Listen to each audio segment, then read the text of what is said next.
Welcome everyone to another episode of Regeneration Nation with your co-hosts Alex Arthur and Cesar Diaz. And we're really excited. This is April 1st. It's the start of Earth Month. So we're getting another beautiful coincidence of the dates of when we're doing our podcast. And we haven't done a podcast in a while here because there's been a lot that's gone on and a lot of big, amazing news updates. So Caesar became a father now 10 months ago and to a beautiful boy named Rio. So really excited about that. Caesar, I'm going to pass it over to you now. How do you feel as a new father? This is amazing. We've known each other since we were 4 years old. Now to see you with a kid is amazing. Yeah, Alex, thank you for having me. It's been a great journey of manifesting you back into our life.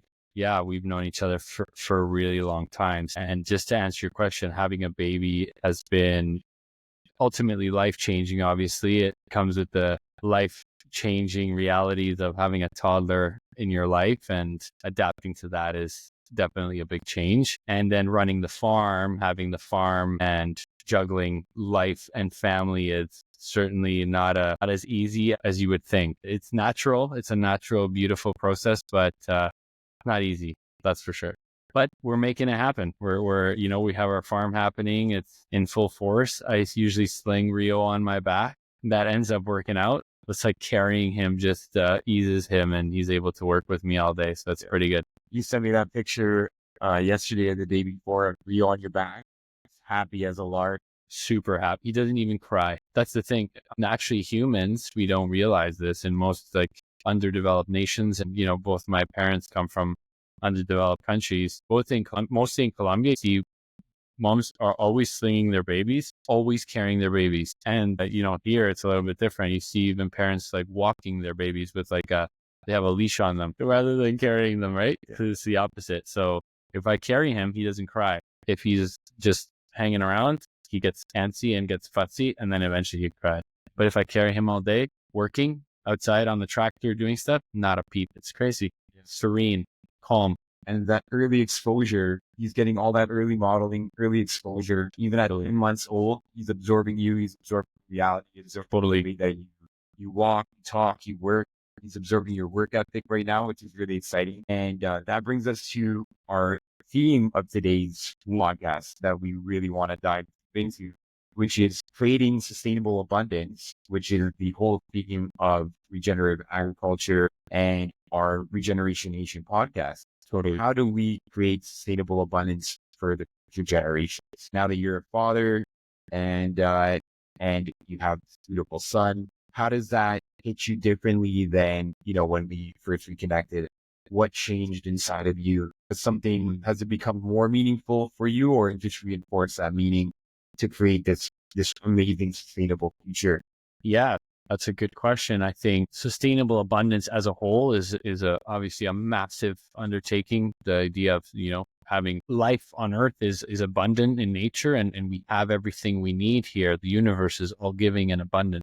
So that's the one beautiful thing that we can look at spiritually and understand that. And I believe that. I live by that as a farmer. And, I work on my amazing, beautiful project of a farm, and I see the abundance all over the place. And if I'm positioning myself to be a steward of that land, I'm able to see what avenues of abundance are available. It's really beautiful, because until you're actually working on a farm project and starting to build things, it just seems like a empty project for a little bit, until you start to see the ecosystem starting to come together. You start to see new animals showing up. You start to see just all of the changes overall in just a couple of years of, let's say, our example of our farm. We've seen significant improvements in just abundance at our farm, just being there and changing things. We've removed a lot of garbage, a lot of things that were on the property that are now a flourishing, beautiful area. So you see abundance all over the place.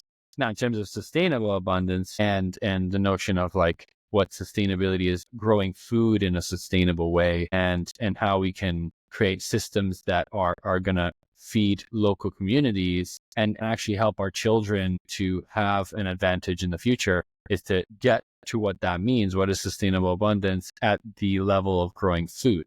How can we grow food more sustainably in a more attractive way that is really attractive for the future generations? Because really, we can grow a lot in Canada. We can grow quite a lot. We're, especially here, we're in a zone 6, zone A, 6B. We can grow a lot. And so with that comes the abundance of that. The growing season gives us a lot. If we have some systems like greenhouses, we can have some season extension. That gives us even more abundance. That's another beautiful thing. And then, of course, learning the soil food web school work, soil food web science work is developing at the fastest rate. And we're learning so many new things that are so overly abundant. It gives us a promising thought process that if we use biological approaches, we use the organic approaches, we don't steer away from chemicals, and we focus on life bringing abundance and trusting in the leadership of teachers like Elaine Ingham, Vandana Shiva, all of these amazing teachers, Jeff Lawton, I can list off a bunch of them, Nicole Masters, some of the regenerators, some of the most amazing humans on earth doing the most incredible work. If we're mimicking the systems they use on a large scale, and we bring that down to a micro scale that we can teach to children, then, for example, my own son, I can teach him these foundational works from the very beginning and teach him at a young age how to grow his own food, how to grow gardens, how to make his own compost. And now he has the keys to abundance. So it's about passing the keys on and sowing those seeds, but passing it forward. So future generations are able to sow the seeds of life and abundance, right? That's so powerful, honestly. And you just graduated from Dr. Leaningham's soil food web school. So you're officially a soil food web expert. Wow, graduate. Certainly, yeah, yeah. And it's really exciting to see you apply this on your farm. When we go and you give me a tour on the farm and show me the different types of grass, the different types of weeds, the different types of evolutions of what looks like a healthy ecosystem and how a healthy ecosystem progresses along that chain, that's very exciting. And what's also very exciting is that we are going to be tuning up. I've been running camp for the audience. I've been running camp for over a decade now. Sports, STEM, tech, aquatics. And last year when we reconnected, we launched Eco Guardians, which was our program to teach children about everything environmental. So we were teaching them about the cycles of water, cycles of life, a little bit of building seeds, building soils, building terrariums, and then exploring some ecosystems. But now on year 2, we are coming to Poly Green Acres to your farm, which is very, very exciting. And we're not only have this official partnership that we had last year when we were in schools in Toronto and the GTA, now we're actually going to be on site on a farm. And I think this is going to bring the students of this generation and the children of this generation who grew up in cities, 90%. I don't know the exact stat, but I'm pretty sure it's 90% of humanities is in cities now, mostly. And so you have this huge generation that is growing up out of touch with the world, with the actual physical world and the physical soil and the physical how food comes. Totally. The reality of where food comes from in general has kind of been like the hidden truth. There's like a smokescreen of what it takes to get food to a table. The truth of the matter is most people don't even know where food comes from. It's not even children. If you can ask children, where does food come from? They might give you they'll say from the ground, or they might say something like that. Yeah. Whereas like, you can ask adults where they think food might come from, but yeah, there's definitely a really big misunderstanding as to how food gets to the table and how hard it is to produce it and what makes it sustainable or not sustainable at all. So there's so many different things there that I think the beautiful thing of the farm camp is that if we start with the teaching of the growing of the food at the beginning, what is the value that we want to teach? Well, if you can teach your children how to grow the food and what the soil is doing, how the soil is alive and all of the microorganisms are working together, and that's what gives you the nutrient density in the food, you can kind of make it inspiring for these kids at a young age to say, I want to learn how to grow food because it's good for me and I can do it at home. I can do this. I know how to do this. But it's empowering the youth and to teach them that it is actually stimulating. It is a beautiful thing. but without exposure, you're never gonna have that interest. So of course, with the partnership we have, it's a brilliant partnership, and we're super grateful to have this partnership with Tac Sports. Great company. Alex and Adiba are doing great work over there. These guys are really amazing. But to bring that into the existence of a farm camp, having an actual farm camp component, that's brilliant, and we love the idea of doing that. That was the main goal. But then the next undertaking will also be to have a farm camp in school offering that will allow people that can't make it out to the farm to also learn in school, which it should be a part of the school curriculum. However, we're trying to bring in the heavy guns here and teach everyone about farming at every scale and at every level. So whichever way we can infiltrate and teach everyone about the abundance of farming and growing amazing nutrient dense food in our own backyards, that's the mission. Wherever if it can be at our farm, that's amazing. If it can be at the schools, amazing. Wherever we can get kids to learn about growing food and helping themselves and their own families, we're going to reach them. That's for sure. Yeah.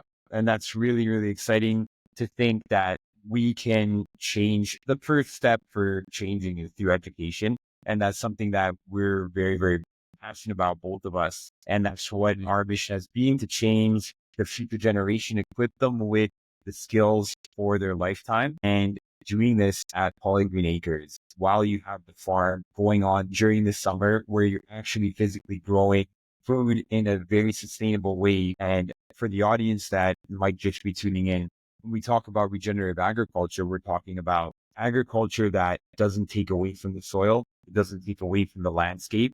The problem with the way that we've generated abundance so far is that we'll have abundant meat coming from an industrial farm. And the problem with the farm is that you get the abundance for a little bit of time, but you're creating methane. Like, let's take a livestock farm, right? You're destroying the soil, overgrazing. You're creating manure piles that leach into the water system. You're creating algae blooms that are from the leaching water system, killing the lakes surrounding the farm, right? And you're creating soil that just desertifies as well. And that's in feedlot systems for sure, right? You're going to get that. Feedlot systems are not promoting any soil food web science work. They're promoting compaction. They're promoting water leaching, erosion, all of the things we are completely against, the opposite effectively. So that's creating scarcity at the highest level because it's the opposite, right? Where instead of the abundant systems, the regenerative agriculture systems, holistic management systems are systems where the cows are going out and being grazed into beautiful pastures, and they don't ever let the cows stay there for too long. They don't overgraze it. And in fact, they let it rest once it's been grazed for maybe even for a year. So the cows are needed. We need the animals in the cycle. So not to confuse the fact that we need the cows, but certainly regenerative agriculture is about regenerating and adding to the soil and giving to the soil and not degenerating, whereas the current industrial system is a degenerative system. That's really important to know. We talk a lot about regenerative systems. We should also understand that the systems we have in place are actually degenerative. They degenerate, they take away the life from the earth. They strip the soils of all the life that they require, and they sterilize the soil. And so when we all know what happens in sterile soil, nothing, because nothing can live in sterile soil. So that is our force, is to regenerate the soils over the course of time, increase organic matter over the course of time, increasing our ratios and increasing all of our cycles, making all of our cycles better naturally through the natural way of doing things, and not trying to add any of these industrial components to our systems. And this is our true abundance versus forced abundance. Yeah. That's kind of my thought process there from a farming standpoint. And the most exciting thing about this is that we have achieved such a lifestyle improvement with technological advancements, but such a backward step in terms of degenerating the earth on which all the cycles that we rely. And I talked to some people about this in the early stages, and they say, well, if we have no soil, we do hydroponics, but you're missing so many nutrients. Yeah. And it's not just about the food, but through food and through regenerative agriculture, we're actually regenerating the soil. The soil is so much more important than just a bed where we put our food or we can grow our food. It houses all the microbiomes, create entire ecosystem, which creates all the biodiversity, the water systems, water purification. You can go on. I'll go on. Yes.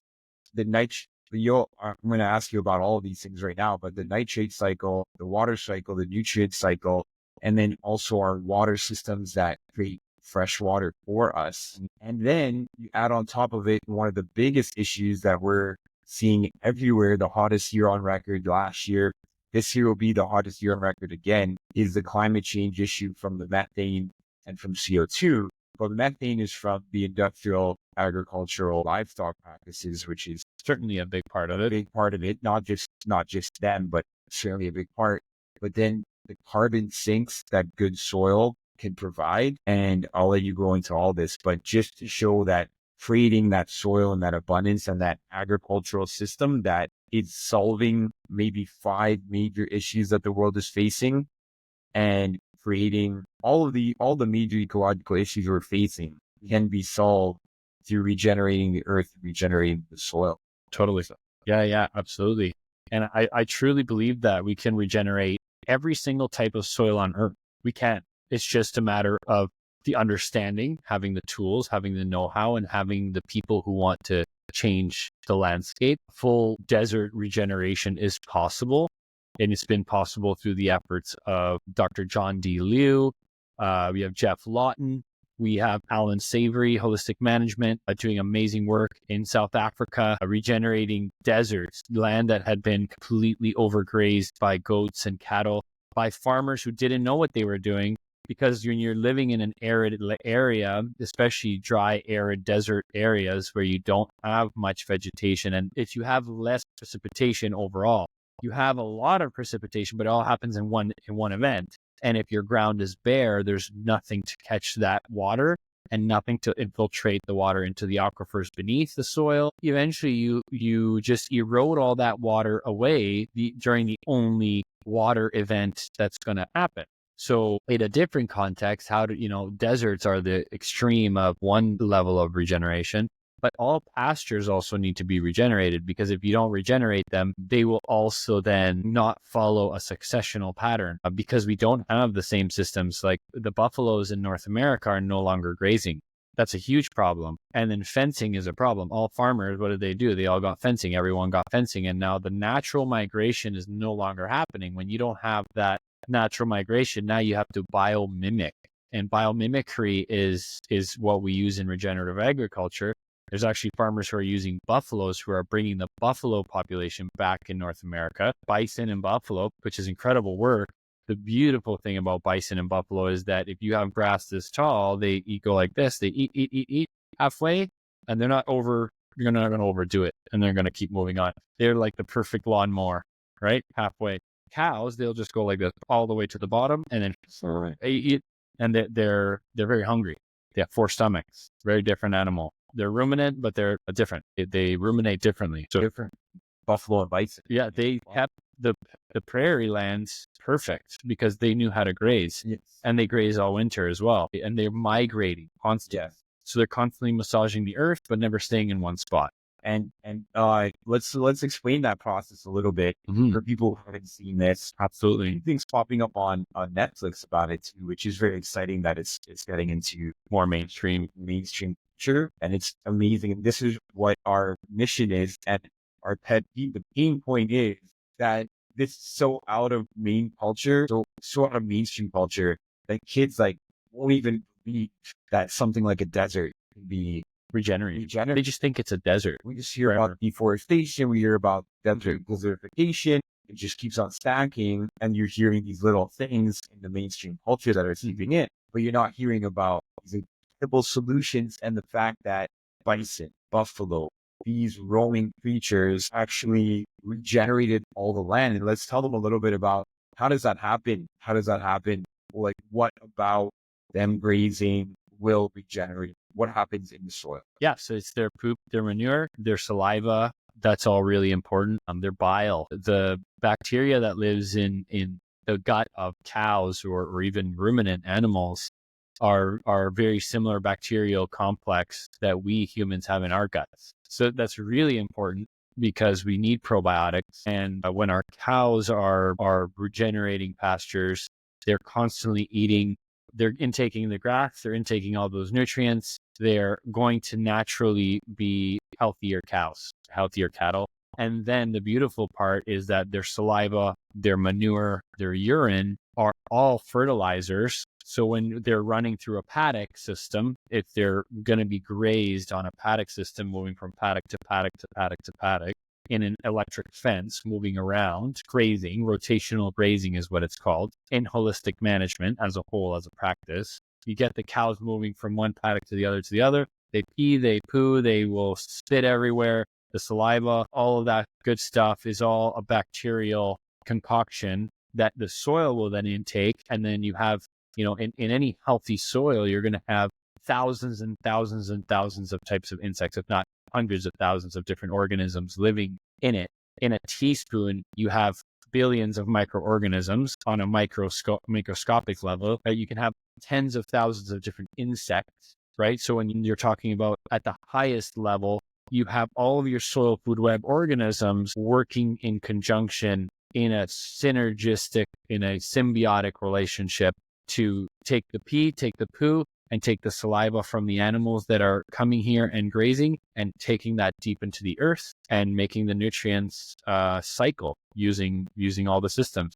The plants are all integrated in the symbiotic relationship, and each individual plant has a different offering of a different vitamin, a different mineral, a different resource. And so that's why in polycultures, when we're grazing cattle, the cows know exactly how to eat. They know that this, a little bit of this, a little bit of this, a little bit of this is going to give them the right vitamins that they're going to require. Corn, giving a cow corn is just like giving a baby sugar. It's just like giving a baby candy. Well, you start feeding them corn, it's hard to get them off the corn. So if they're grass fed, they have a different palate. If you give them corn, it's like sugar. And so, we even find that corn fed is, the biggest problem in society today. This is a whole different subject for a different day, I think. But, feeding your cattle corn, that's a new thing in society as a whole, right? So we have these massive regeneration projects happening in the desert, but then in our own backyards, we have land that's eroding at the highest rate because of the same things: overgrazing, climate change, right? Or hotter temperatures, not managing it again, like land getting overgrazed and then the cattle being moved somewhere else. And then they say, we're going to waste this land and we're not going to touch it. We're going to let nature do its thing. But what happens is nature just comes in full force with weeds and weeds and weeds and weeds and weeds. And then you have just a weed succession. And the only way to fully get out of that weed succession is not just to overgraze and take and take and take and take, because cows will do that naturally. It's not the cow's fault. It's just that they're not on a grazing system. So they just continue, right? They eat too much. Have they evolved that way through domestication, do you think? Or was that? They're happy eaters. They're just a happy cow, right? Yeah. They're content if they're eating. And that's kind of the thing. They've proven now through even sinister tactics of feeding cattle corn. And what they've done is they've even started to feed them fish pellets. And that's certainly something that cows should never eat. But that's what happens when we start tinkering with having way too many animals on Earth, not doing the right things, right? Maybe we do have too many cows on Earth, creating too many problems. But if we redirected those cattle into different areas and have them grass-fed and rotationally grazing, now you can integrate them into a biomimicry system. Without that, now feedlot systems are the poison to our society. They're poisoning the water. They're cesspools of blood. What do you do with all the blood? You can make blood meal. We can utilize all of the parts of the animals in a composting system, in a biological approach. You can even compost organs, meat, cows, bones, hair. From the earth to the earth. From the earth to the earth. Yep. Chemical approach kills everything. The biological approach brings life back. Yes. And creates that cycle of not only healing the earth, but that allows us to continue our societal tastes that we've already developed, right? Our now industrial high lifestyle tastes, right? Which is a lot of all the cultures in the world pretty much have a very meat-based dominant culture now. Totally. Right? And especially like beef is a huge part of many, many different cultures right now. So South America, Europe, Asia, Africa, you name it, right? Every continent, every culture. And we need certain amount of meat. We will talk about that, right? From a nutritional standpoint, meat provides good quality meat, especially provides many minerals and many proteins that our body can digest well and feel really good on. But in order to keep that going, we can't do what we're doing in the way that we're doing it. That's what our whole sustainable abundance is. How can we have the abundance of having meat maybe 5, 6, 7 times a week, right? Having a dinner of meat, maybe 5 out of the 7, and then let's put it somewhere else. Maybe we can have chicken. That's going to be a lot less intensive than cow, right? The smaller the animal, the less intensive it gets, essentially, right? Absolutely. But how can we get that?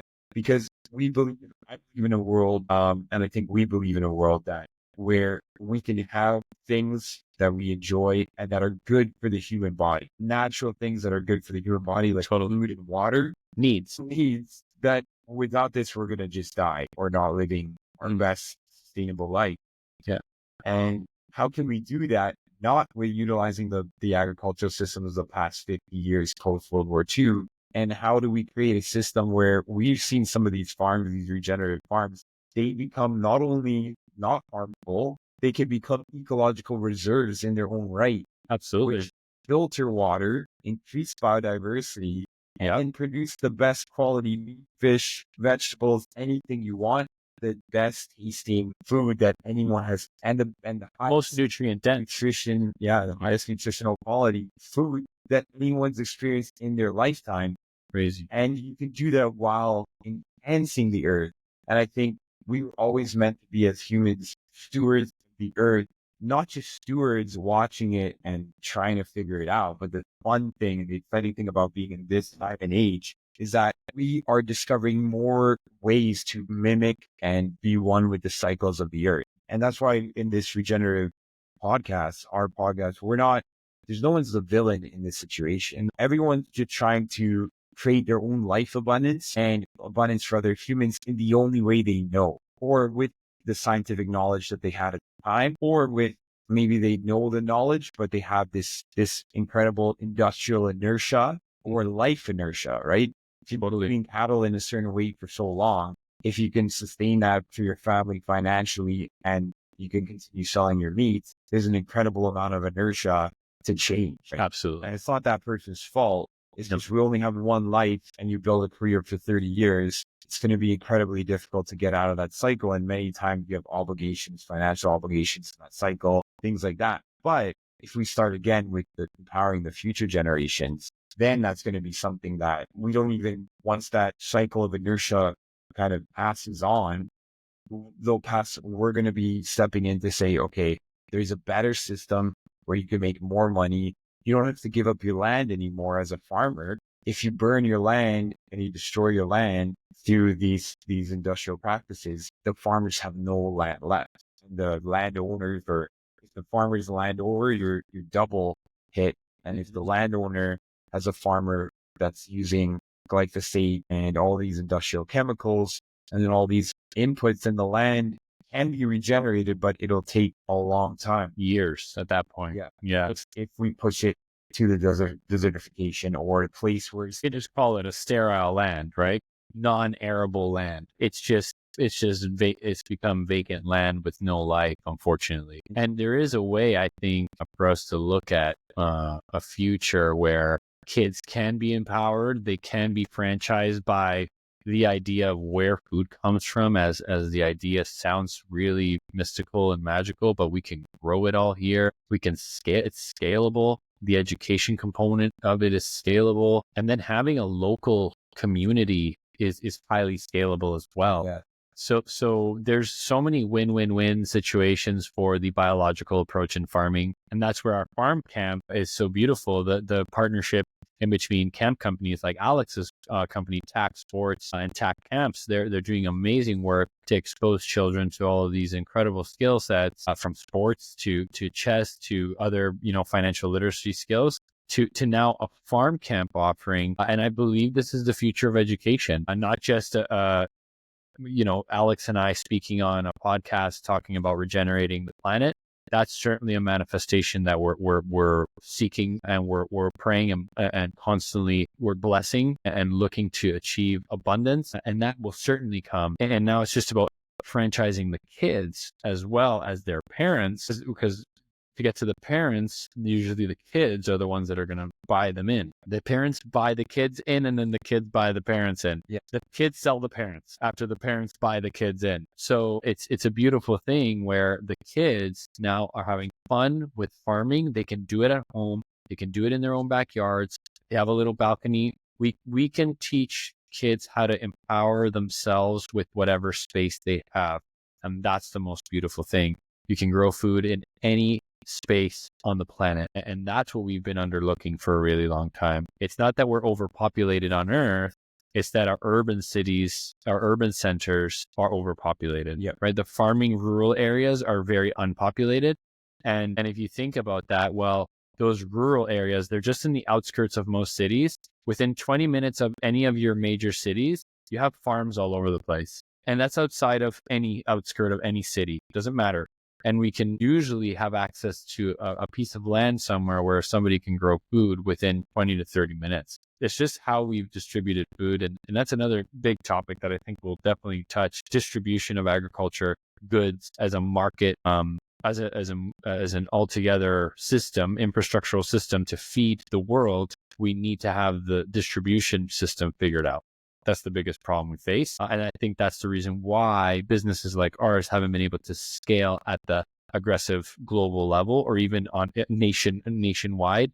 We haven't seen countries successfully launch a farm initiative like ours and have thousands and thousands of these types of farms, not millions, spread throughout a country. So the countries that have all their localized farming set up, or they've never changed, they are just constantly been localized. Like, countries like Japan, you have Okinawa, you have a lot of these amazing countries with farming communities, and they've kind of been homogenous in how they've done things, and they're still doing things the same way, right? We kind of went the other way. We're like, let's go the chemical way. And we, as in North America, Westerners, I should say specifically, but not all Western countries, because even Western countries have banned genetically modified ingredients, GMOs. They've banned neonicotinoid pesticides.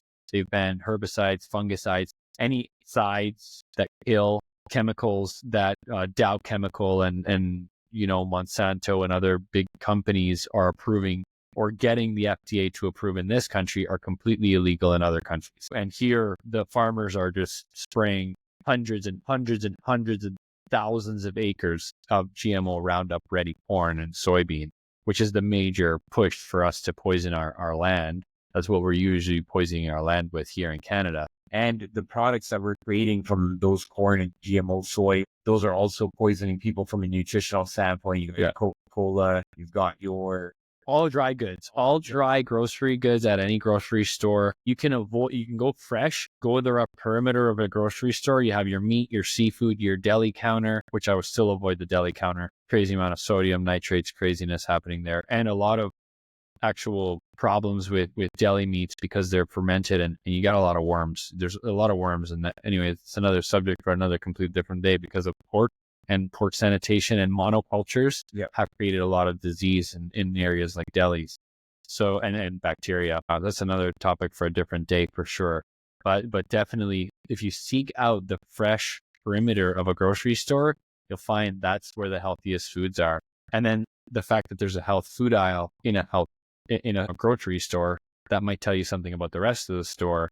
But then the fact that the health food aisle is has a lot of boxes is also concerning. So not to be fooled by organic labels and by boxes, because anything that comes from a box and is highly processed is ultimately still going to be bad for you.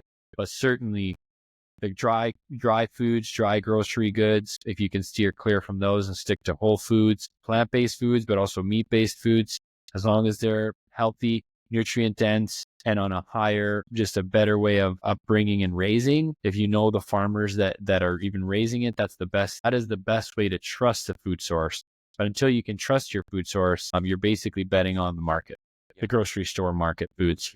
So certainly really important to meet your farmers, grow your food yourself, as much of it as you can, offset that, get involved with the community, right? Get involved with a community farm like ours. So a big part of our farm, just to give you some context here, folks, we have a 70 by 70 learning garden. That garden can probably feed about, I'm going to say 50 humans, call it maybe 10 to 15, maybe 20 families, depending on how many kids and that kind of thing. So, and then that alone is going to be food that will be provided to Alex, my close friends, the kids that are going to be in the farm camp. That's all going to be food that's going to be given to them, and any other remaining food will be sold off for proceeds and whatnot. But with that understanding, us being able to teach kids just at the basic primal level how to grow food, we're instantly connecting them to the nutrient density of their food. Whereas when we were kids in school, elementary school, we weren't taught that at all. Like, we weren't even considering food as a subject. Whereas now in society, that's one of the most important things we need to be looking at and putting a microscope on, because distribution is very delicate. And even COVID showed us that. The pandemic showed us how fragile the distribution system is. And within a few weeks, we would be really, really in turmoil if we didn't Have that proper distribution. have good distribution. So to offset the distribution, we get all the kids learning about farms. And then at the young age, they want a small, you can have a tiny little 10 by 5 box that's generating hundreds of pounds of vegetables every year. You can raise, a lot of places you may not be able to raise chickens in a backyard, but a lot of places you can. Chickens in the backyard are producing eggs for you, and you can feed them almost for free. If you have your own compost, you can make your own compost. That's what we teach the kids, composting, how to make your own compost, which is the key to growing nutrient dense food. Then how to grow the food, how to make the food actually happen, from transplant, putting it in the ground, feeding it, growing it, and then harvesting it, the whole cycle. It's a brilliant thing for kids to learn. It empowers them to see that they've grown something. And then at the end of it, they get to take some veggies home. That is truly it, right? If you can empower them on a farm to grow hundreds of pounds of food, they can do that in their own backyards with such a small amount of space. That's what we need to really phase in on, is that we can grow food anywhere. Yeah. It's just how we've been mentalizing for so long that, oh, it's so hard, or there's so many limitations as to why people don't do it. Yeah. And now there are a lot of, I think, with the science and with our ability to teach and make it fun, easy, convenient. And that's what we want to do. I think we are firm believers in understanding like human development, human psychology, and understanding what makes humans want to do something, right? So at Camp we study the 5 positive neurotransmitters and hormones in the body, and we know that that's going to be creating positive association. So that's what we have to do. That's what all the companies are doing already. They're all making, when you drink Coca-Cola, the sugar gives you a positive association because it's releasing serotonin, neurotransmitters. Sugar is activating different pathways in the body, but that's not created sustainably. That's not going to be sustainable for the human body. It's literally, the sugar is poison, transforming. So we have 2 systems that are reflective. And this is what's exciting about the soil food web and nutrition. That's what I teach in the Canadian School of Natural Nutrition. But the soil and the microbiome in the soil, which you're now an expert in, and doing this in real time and regenerating the soil, and the microbes of the human microbiome are reflective of one another. So if we're eating good food created from a wonderful soil microbiome, our microbiome, which now the studies are showing that it's our third brain, it's connected with all of those neurotransmitters, it's connected with happiness, depression, created the gut, right? People always say, trust your gut. Trust your gut. That's like the second brain. I said third brain, second brain, right? And your digestive system, your ability to process nutrients, and your ability to stay lean. People want to stay lean. They want to avoid. And a large amount of our immune system is also like in our gut. Yeah. Like 80%. 80% of the immune, not only lean, nutrient, and our immunity, preventing sickness. Our immunity is like strictly connected to the soil. Because if the soil is healthy, we are getting the nutrient density we need. The nutrients are going to be high in nutrient density, but also in the right beneficial bacteria that our guts need. Yeah. So we can create that beneficial bacteria relationship in our guts. The vegetables give us the prebiotics. Then if we're having stuff like grass-fed milks, more unpasteurized raw, I know it's illegal in Canada to sell it. Yeah. But certainly if you have a cow, if you have a Jersey milk cow and you have a glass of raw milk, that's beneficial. It's way better than pasteurized milk. It's really great for your gut health at the highest level of probiotics. And then now we're even looking at postbiotics. That's another thing for in terms of nutrition for another day. But you're absolutely right. The gut health is everything. Your happiness relies on your gut health. If your gut health is poor, chances are you're gonna have a lot of fleeting happiness, because it's very closely correlated with a lot of our serotonin levels, and our happiness levels are connected to the food you eat. And if you're eating garbage food all day long and you're eating sugar and insulin reactive foods and heavy histamine laden foods and foods that are riddled with Roundup and poison and chemicals, Allergies, right? Then we get allergies, we get deficiencies in the immune response, Right. which is all of the allergies that are coming out in the kids. And Is it allergies? Are we resistant to gluten? Are we resistant to these things, or are we resistant to poison and chemicals? to the poison that's being picked up in our early development or in our Right. mother's development when we're in the womb. Oh yeah. And then we're coming out with these compromised microbiomes and not only compromised microbiomes, immune systems, the wrong ratio of bacteria, and then allergies. And we've known now that allergies can be reversed. Absolutely. I've reversed my own allergies completely, Incredible. entirely. And I used to be vegan and I had the worst allergies in the world. They were absolutely the worst allergies you could imagine. And I've completely cured myself from them. Going from vegan to eating omnivore. I went back to omnivore, eating only pretty much grass-fed beef and really healthy eggs, pasture-raised eggs. I have about 3, sometimes 4 eggs a day. And then I'll only eat pasture-raised chicken as well. So they're grazing, they're walking around. So pasture-raised chicken, we don't eat that much pork. We basically only eat beef and eggs, mostly eggs, right? The yolk is really filled with so many great things. My allergies are gone completely. Like I'm allergic to grasses. I'm allergic to all kinds of seasonal allergies, and they've just completely eradicated from a whole food, animal and plant-based diet. Lots of plants in our diet, lots of whole food plants. Yeah. Lots of beautiful plants. We love them, but certainly just high quality meats, high density meats, and lots of high density eggs with really high beta carotene, really orange yolk. Yeah. The orange yolks, like you are getting the nutrients that your food has ingested. Absolutely. And then the chickens. So, and this is obviously for another day when we can discuss chickens and chicken runs and raising chickens. But the beautiful thing about chickens is that if you give them the correct diet, which is grains, so think about grains, grubs, and greens.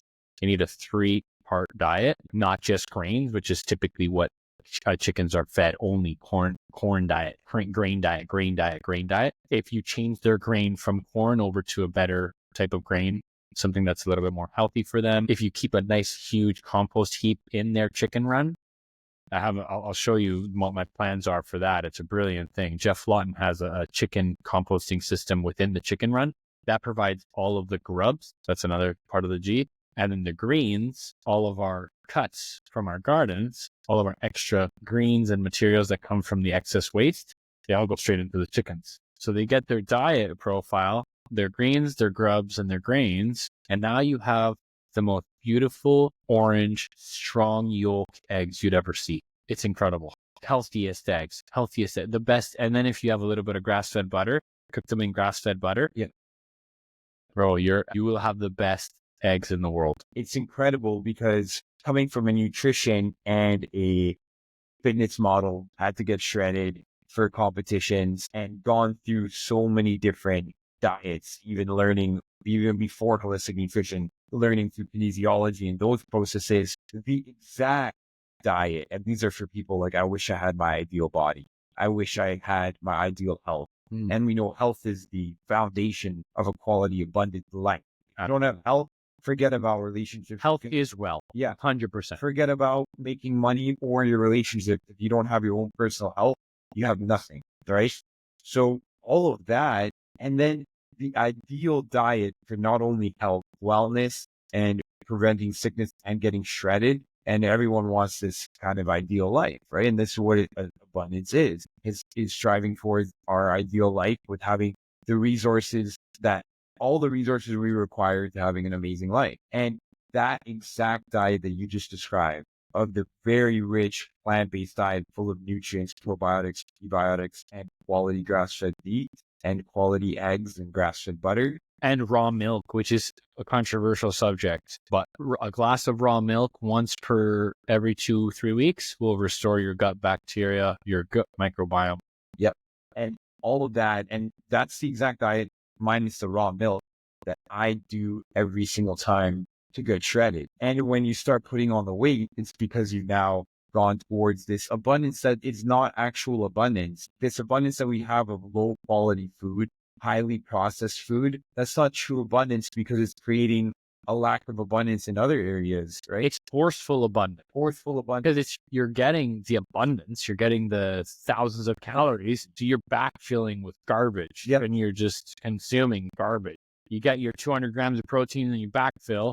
One of my favorite guys, I won't fucking say his name because I love him so much, but that's what he does. And he eats Fruit Loops and he eats Diet Coke and he eats garbage. But he's a gem of a guy and he's jacked, right? So, I mean, to get shredded, you don't need to eat organic. That's the one thing that's clear. We know that. It's clear. But to have a really healthy body for the long term, sustainably, that if you're looking at sustainability and longevity, then yes, absolutely. We look at a whole food plant-based diet with no backfilling of garbage, calories. It's just forceful abundance. It's too much abundance. Too much. And it's bad at that point. Like anything of that's too much is bad. It's kind of like that. Bad. And even those guys that backfill, and for the audience, backfilling is eating your requisite number of calories or macronutrients like protein.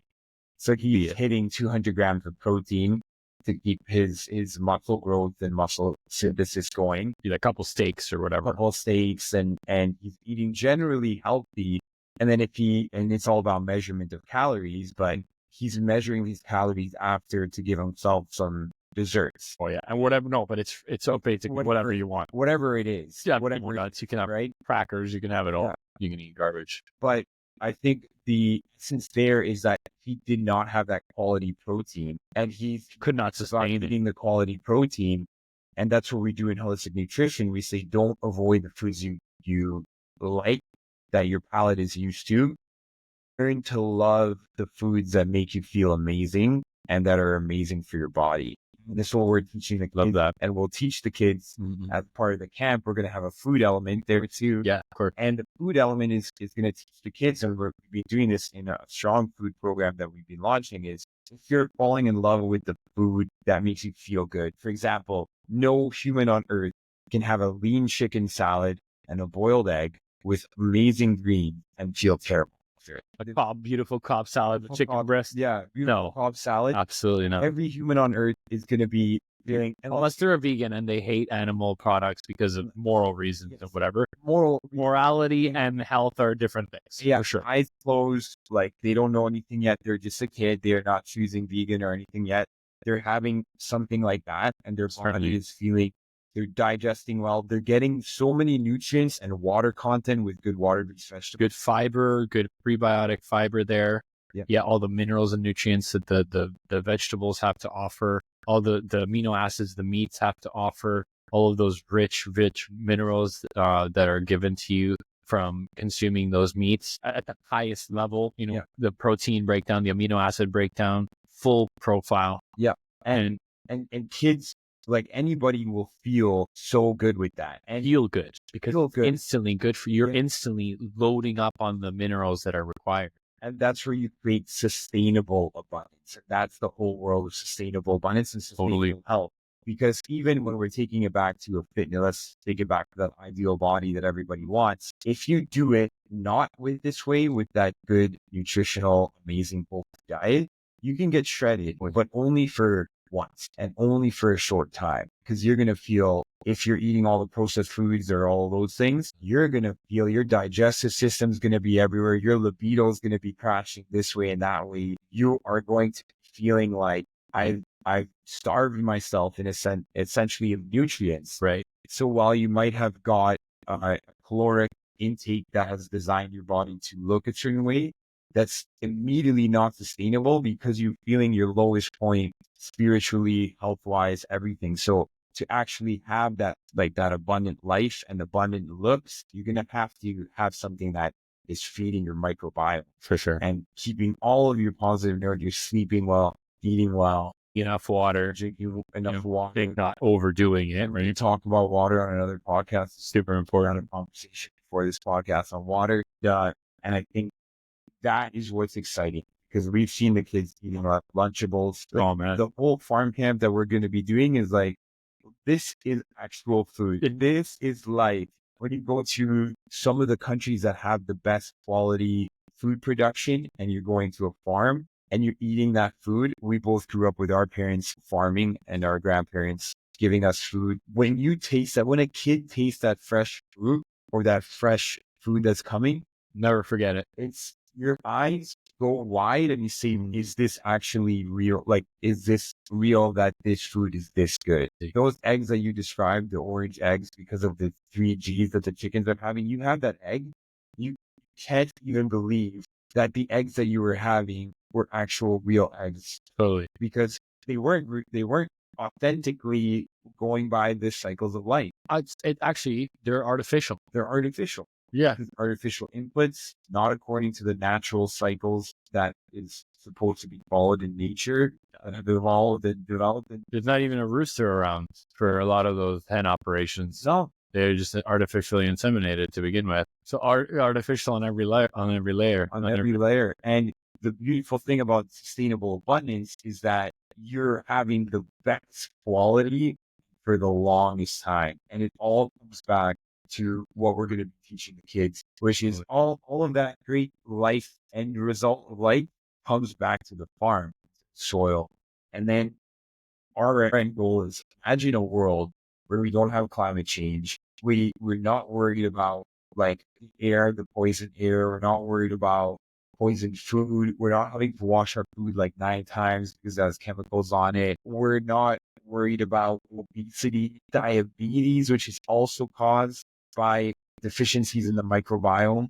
And they're saying that diabetes and then Alzheimer's and those type 3 diabetes, right? Alzheimer's, which is all linked to the artificial inputs of this non-food, the non-sustainable abundance, which was, we're going to try to create a lot of food, but it wasn't an actual abundance. It's also always forced abundance, right? Because you're forcing nature on every level, right? You're forcing by spraying, you're forcing by tilling, you're forcing by when you're harvesting, your machines are ripping everything back up. And then you're retilling again, so you're destroying more. So it's just constantly subtracting, taking, and very little do you give. Seldom do you give. And when they give chemical fertilizer to a soil that requires a biological extract or a biological tea, and also certainly needs compost because compost is food. Compost is just simply a food implement or a food additive. That's all compost is. You're just adding organic matter. And those systems are simply about taking, pillaging, and never putting back. Yes. But only subtracting. It's a subtraction system. The monoculture agricultural system, you add a lot of forced abundance. You force nature, you till it, you spray it, you force it, and then when you harvest it, you super force it and you kill it. And then when you see what's left, it just looks like a barren death land, a wasted land. It's really sad. And then what do you have left? Your farmer's like, oh, we've tilled, and then they're going to till again. So when do they add any tilling? Is the process of rotating the soil, and you destroy the microorganisms that live in the 6 inches of soil that we need to grow the food. Yeah. So every year, if you're constantly disturbing those organisms, they never have a chance to grow and to live their lives and to manifest their lives into abundance. So now you have an abundance of a few bugs that are now pests, and they're an overabundance. That's when you get disease and pest pressure. Why do you have an abundance of disease and an abundance of pests? Well, because you've used forceful abundance tactics. When we switch to a biological abundance practice where biology is at the forefront of what we're doing and not a chemical approach, we're able to let the systems naturally start to form their own cycles again, and then create their own abundance in their own right and how they create abundance. Because we're all abundance creators. We're all universal beings. We're all energy. We're no different than a nematode. You and I, if we look deep into our hand with a super powerful microscope, we find energy. Yeah. When you're a human, you go down to the cell, you go down to the atom, to the molecule, down to the energy. You're the same as a nematode. And a nematode, just for the audience, a tiny microscopic worm. It's a very tiny worm. And those nematodes are super beneficial insects. The soil microbiome. Yeah, and just as I'll give a quick brief example, because I know we're wrapping up here, but we get a pest that we know in our farming is a root feeding nematode. We get a hyperabundance of root feeding nematodes in these monoculture systems. And you wonder, why is a nematode that's a root feeder showing up at this site and like forcefully taking over? And you're like, oh my gosh, I have this abundance of these non-beneficials. Why are they here? There's so many. I can't. It's because they try to force nature to do something. And when you try to force Mother Nature to do something, she's going to overproduce something else. Yeah. So then she's overproducing these root feeding nematodes, and the root feeding nematodes have nothing to predate on them. Yeah. There's no abundance cycle, right? So by trying to force one part of the abundance cycle, you've now kind of broken a chain in the link. And so then you have an overabundance of another problem instead of having a natural system that kind of keeps itself in balance and keeps every insect and organism keeps itself in check through the prey and predator cycle, eating and pooping, eating, consuming, pooping, and that cycle lives on to just like a life cycle of one or two pests, and that's it. Yeah.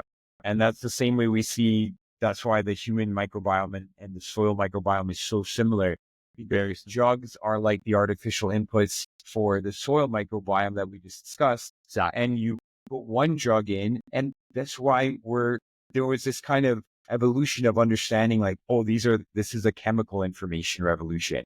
So then the drugs came and the chemical inputs came, and they're like, and the government funding. And then that was kind of, let's say, post-World War phase, whatever we want to call it, phase one, right? And they're saying that this is the future of the world. We discovered these chemicals and these inputs and these drugs, and these are going to make health and wellness and abundance. But little did they know, or now that we're evolving our information, now we're going to phase, let's call it, where now instead of understanding that, oh, we have all these great chemicals and drugs and these are going to be our solution, now we understand that we understand the whole system so much better. And that's what you're learning through the soil food web. Information wasn't available. No, it was practiced in some of the cultures that it was looked as a pseudoscience, almost not given credit. And it was practiced in some cultures that were able to create this great ecosystem abundance, but not in all the past cultures. No. And a lot of cultures in humanity have failed because of their poor agricultural understanding of that huge system. So if we understand in the same way that a lot of the doctors are failing to save patients because they're just giving them drugs, which is just one input, which then, as you said, creates another disbalance in somewhere else. That's why every drug might cause all of these other side effects by solving this one. So I think what's important, and I think in order to, we'll give a nice little recap here. So we covered sustainable abundance in both soil, both the earth, and in how do we create sustainable abundance of health and wealth of resources for humanity, and how do we do that through education. And so we covered so many of the topics that we are going to cover in our farm camp, and ultimately getting them back to the roots of regenerative agriculture. How do we make the soil incredible? How do we create that? Because soil is that abundance of so many of the factors we discussed. And then how do we solve even the obesity epidemic through transforming the kids' ability to connect with whole foods and grow their own whole foods? How do we connect with abundance of logistical and the distribution chain by making everything more localized and creating community? I was going to say that's super important for abundance. Yeah. When you give to the community now has an opportunity to give back. Yes. but there has to be a huge give offering from the farming industry, have you, or like from small farms like us, small farms with big hearts pushing these types of initiatives that can then bring the community back to the farm. It's about bringing the community back to the farm. The community knows what to do. They don't need to know how to do it. They just need to get there. Yes. And then we can create the abundance. And so that's what we're planning on doing with our farm camp. You can find it on Polygreen Acres. Totally. Is Polygreen Acres. It's www.polygreenacres.ca. You can certainly find out more info about the farm camp. It's in Pickering, North Pickering, in Durham, in Ontario, and it's very accessible. It's surprisingly accessible. It's right off the 407. It's 15 minutes from, I think, 7 major cities in Ontario, from Uxbridge to Markham, with Oshawa, very central location. Certainly, if you're interested, you know anybody that is interested in their kids joining a farm camp, certainly check us out. We have a lot of amazing offerings happening at our farm, and it's going to be a great time to learn about soil food web science with TAC Sports leading the way with the camps. We're going to be leaders in teaching children in the most effective way possible how to find a way to be living a more holistic, more abundant lifestyle. And to mentalize that at a young age is the power that we want to give our children of the future. And I really believe that a child will learn if they're engaged and they're interested in what they're doing. And so the key there is to bring them back to their roots and do that through our Polygreen Acres farm camp with TAC. And brother, we couldn't be more excited to be doing this with you, man. It's a great partnership so far, and we're really excited to be running the farm camp with you guys over at TAC. And we have many, many podcasts to go. So we have, this is just our second episode. So we're really pumped to be reaching out and connecting with all of our viewers. And we're definitely going to be doing more of these. We're going to get more advanced. We're going to be setting up a studio. That's another big plan. We're going to have double studio. This is one of our studios, and we're going to have our secondary studio on the farm where we're going to really expand our podcast offering as well. So that's going to be another big component for what we're doing here, to just expose what we're doing, expose to the world that this is the new way of the future. We need to move in the direction of regenerative agriculture and abundance in nature and abundance in how we grow our foods. And then also an abundant mindset, right? So that way the kids know that they can attract anything and they can do anything and they can be anything as long as they set their mind and their heart to it. And that's what we want to foster here. So I think that's very well said, and creating abundance in all areas of life. Absolutely. Right? So I want to thank everyone who's listened up to this point to the podcast or watched online on YouTube or on Spotify. We really appreciate all of you. We are wishing you a sustainable, abundant future, an abundant future for yourself and for humanity. And we're excited to continue on this journey. On the next podcast, we'll be talking about many of the different topics we covered today. And we hope to see you guys at the farm camp or one of the eco programs. And certainly stay tuned for more coming. So thank you so much, everybody. Thanks a lot. Blessings and prayers to you all. Thank you so much.